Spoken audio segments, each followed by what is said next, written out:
Olá, jovens padawans! Sou o professor Lucas Almeida aqui e na aula de hoje eu vim falar sobre petição inicial, certo? Obviamente, para quem não me conhece, eu sou mais puxado para a área do direito civil, eu sou advogado tributarista, então na aula de hoje a petição inicial vai ser mais voltada na parte do Código de Processo Civil, certo? Mas também se aplica para outros ramos do direito, então não precisa se preocupar se você veio aqui através de outra área, tranquilo? Então, a petição inicial, como o próprio nome já diz, é um pedido que vai dar início ao processo, certo? É através da petição inicial que um processo judicial é iniciado.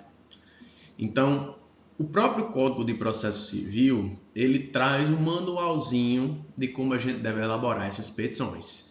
Então, não precisa estar se apegando a modelos, a procurar na internet, nada disso, porque o próprio Código de Processo Civil já diz como a petição inicial deve ser feita, certo? E o Código de Processo Civil diz isso no seu artigo 319, que eu copiei aqui de lado para vocês, certo? Vocês podem dar uma lida neles de forma tranquila. Ele fala de todos os requisitos que uma petição inicial deve ter. Então, o artigo fala, petição inicial indicará. Aí temos aqui o juízo, aqui é dirigida, certo? Aqui a qualificação das partes, que é o nome, os prenomes, estado civil, documentação e endereço de quem vai participar do processo. Temos aqui o fato e a fundamentação jurídica do pedido. Os próprios pedidos, afinal é uma petição, estamos pedindo alguma coisa, então os pedidos têm que estar lá. O valor da causa é muito importante, a gente vai já falar sobre ele também.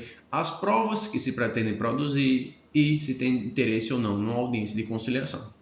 Então, se numa petição já tem todos esses requisitos aqui, ela está ok.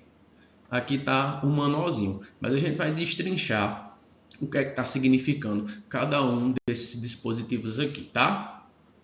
A gente começa então pelo endereçamento. O endereçamento, como o próprio artigo lá fala, é o juízo a quem se é dirigido, para onde vai a petição, certo? Se é para uma vara civil, se é para uma vara da família, se é para uma vara da fazenda pública, se é para um juizado. Para onde vai? Ao juízo, certo? Então, o exemplo aqui que a gente pode utilizar, de acordo com o próprio Código Civil, é o juízo de uma das varas cíveis, afinal a gente não sabe para qual o processo vai ser distribuído. Então, ao juízo que vai ser distribuído, certo? Esqueçam essa questão de excelentíssimo senhor doutor juiz de direito. Isso aqui já está ultrapassado, isso é do Código de Processo Civil de 1973. Então, hoje, o termo correto a ser utilizado é justamente ao juízo de uma das varas, certo? Porque o próprio Código de Processo Civil diz que a petição será endereçada ao juízo. Então, se você ainda escreve ou vê alguém escrevendo excelentíssimo senhor doutor juiz de direito, além de perder muito tempo escrevendo isso tudo, ainda é atécnico. A sua petição vai deixar de ser recebida por causa disso? Não, ninguém vai se incomodar com isso, mas é atécnico e muito mais extenso. Então, se você está vendo isso, você viu o artigo do Código de Processo Civil 319, você está vendo que o exemplo correto é ao juízo de uma das varas cíveis. Então, esqueça isso aqui, ó. Esqueça, excelentíssimo senhor doutor juiz de direito, certo? Não vai servir para você. O termo correto é ao juízo que está sendo dirigido de acordo com o Código de Processo Civil. Tranquilo? Dando sequência, a gente tem a qualificação das partes, que é aqui você vai identificar quem são as partes do processo, né? E aqui o próprio Código de Processo Civil diz o que é que tem que ser escrito. Então a gente tem aqui o nome das partes, o prenome, o sobrenome e endereço, para a gente identificar quem são as pessoas que vão estar participando do processo, tanto no polo ativo quanto no polo passivo, para evitar que pessoas estranhas ao processo venham participar dele por causa de um erro de preenchimento nesses requisitos aqui. Então é muito importante, além do nome, colocar endereço e documento, certo? Porque pode haver possibilidades de anônimos, ou seja, pessoas com nomes iguais. Então, documento, endereço, isso tudo serve para a gente poder separar quem são as pessoas que vão participar do processo. Então, isso é muito importante, certo? Dando sequência, a gente tem o tópico dos fatos, certo? Que você vai contar a historinha do que é que está acontecendo naquele processo, do que foi que aconteceu.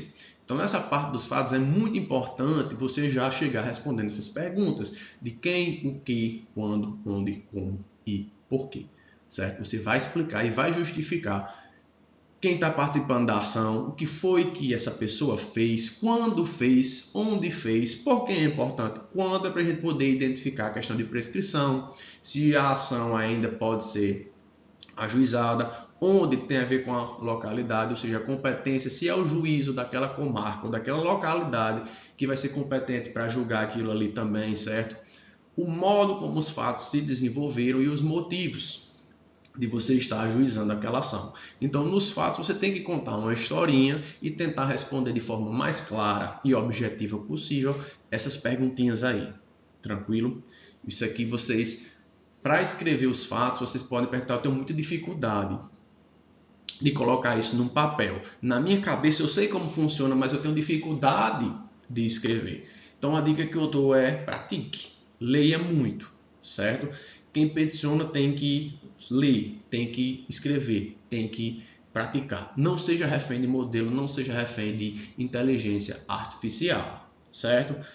Porque se alguém está contratando você, está pedindo para você contar essa história, resolver essa história, e você precisa utilizar tudo isso de modelo de inteligência artificial, vai chegar um momento em que a pessoa que está ali contratando, que está falando com você, vai achar que você é desnecessário, porque essa mesma pessoa pode ir lá na internet e pegar modelo de inteligência artificial para fazer isso para você.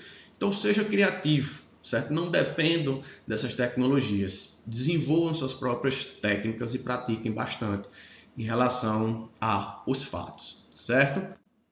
A gente chega em outro tópico que não tem no Código de Processo Civil, que é o tópico do cabimento, certo? Algumas ações, elas precisam de alguns requisitos para que elas possam ser analisadas e processadas. Por exemplo, o mandado de segurança, para que ele possa ser ajuizado, ele tem que preencher alguns requisitos, alguns requisitos para que ele seja analisado. Por exemplo, o requisito temporal, ele tem que ser ajuizado dentro de 120 dias desde o conhecimento da lesão e tem que ser para amparar direito líquido e certo, não amparado por habeas corpus ou habeas datas.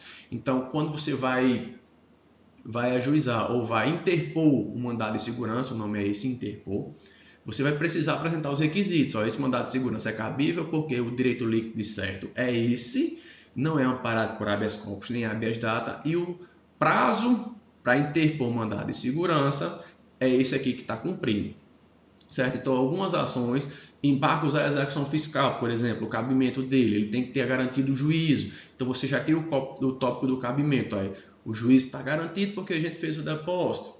Ele também está dentro do prazo, então ele é tempestivo porque ele foi interposto dentro do prazo previsto na Lei de Execução Fiscal, Lei 6.830.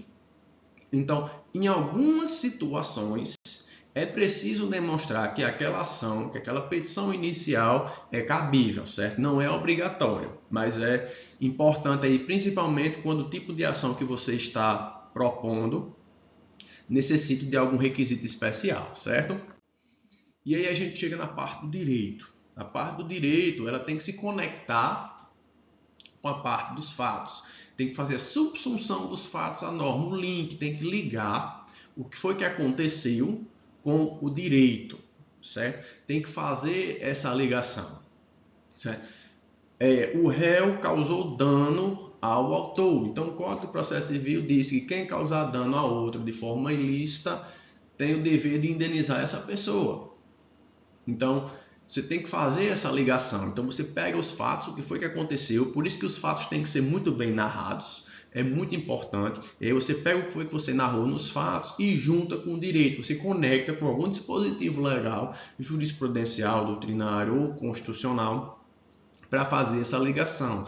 Ligar o que foi que aconteceu com alguma norma jurídica, certo? Isso aí requer também muito estudo, muita dedicação para você saber alinhar aí o que está acontecendo com alguma norma jurídica. Precisa muita perspicácia de quem está elaborando a petição, certo? Tutela antecipada também não está previsto no artigo 319, certo?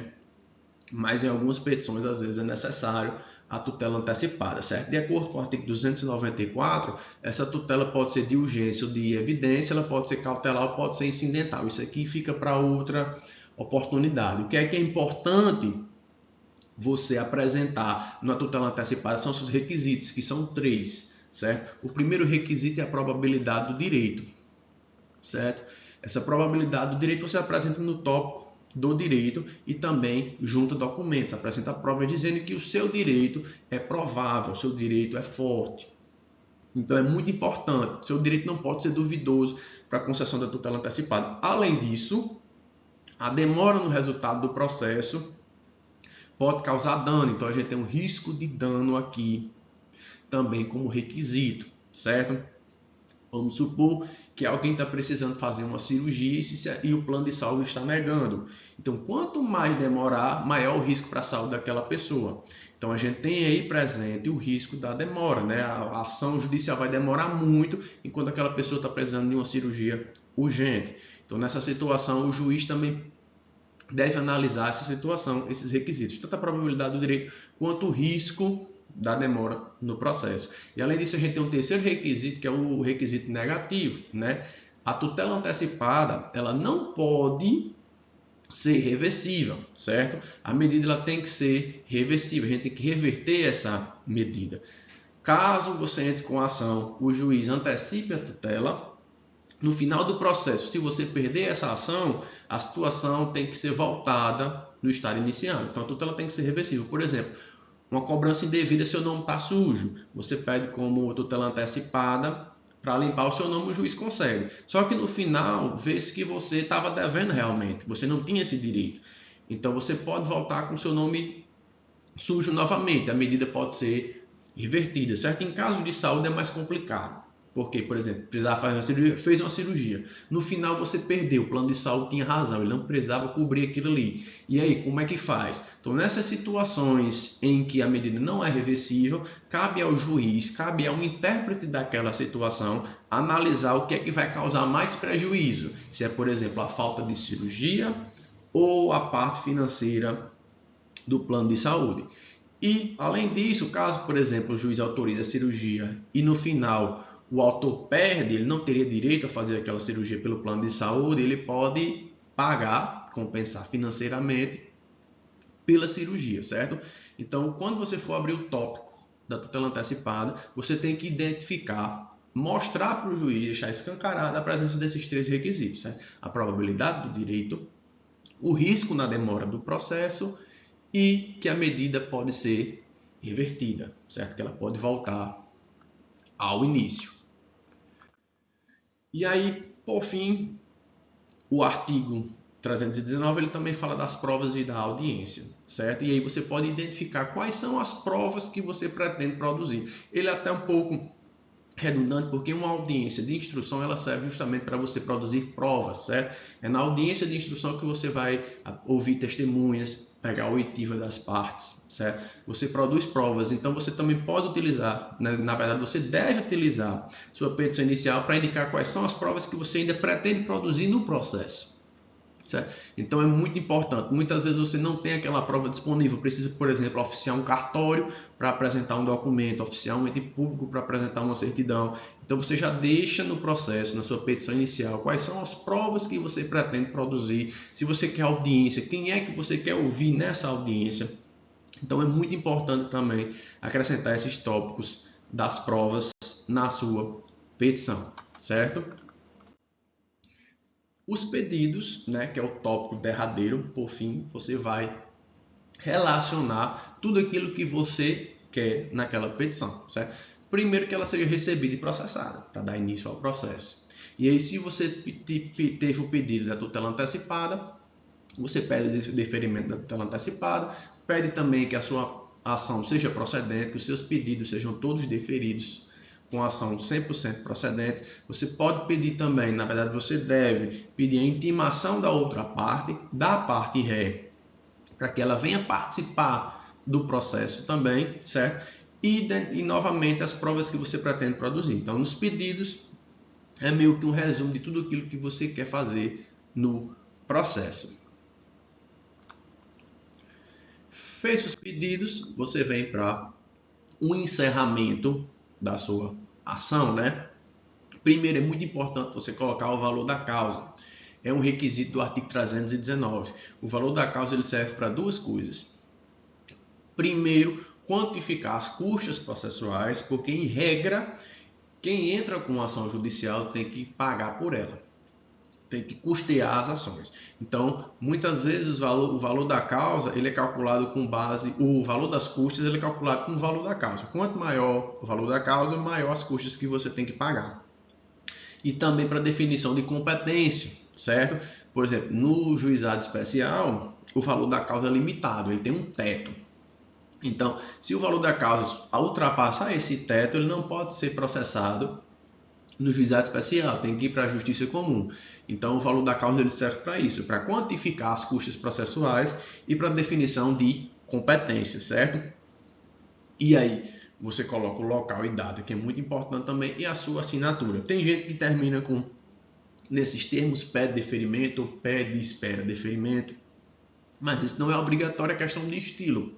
E aí você pode colocar também, nesses termos, pede deferimento. Mas o mais importante é que no encerramento você apresente o valor da causa, local, data e quem está elaborando aquela petição, certo? E aí você faz a sua assinatura.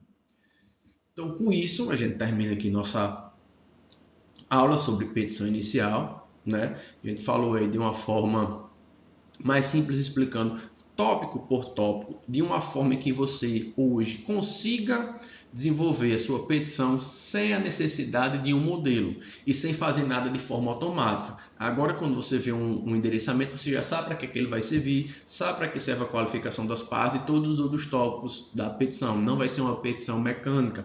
Isso é importante porque tem algumas ações que você vai fazer pela primeira vez que você nunca viu em canto nenhum. Mas você sabendo como é que funciona essa estrutura, você vai conseguir desenrolar qualquer tipo de petição sem a necessidade de estar procurando modelo ou coisa na internet, porque o direito é muito dinâmico. Então, pode haver situações que cheguem para você que não tenha modelo específico para aquela situação. Já aconteceu para mim, pode acontecer para você, vai acontecer para muita gente. Então, você dominando os fundamentos de uma petição inicial, sabendo como é que cada um funciona, você vai conseguir escrever qualquer petição. E eu digo isso com toda certeza. Então é isso. Se você gostou do vídeo, deixe o seu like. Comente aí se faltou alguma coisa, se você tiver alguma dúvida ou quer algum outro conteúdo que eu possa produzir. Deixe seu comentário também, se inscreva no canal. Isso ajuda bastante, certo? Então, eu vou deixar outras aulas preparadas também, então fique à vontade para seguir aí no canal, assistindo outras aulas de outros assuntos, tá? Então eu vejo vocês na próxima aula. Tchau, tchau!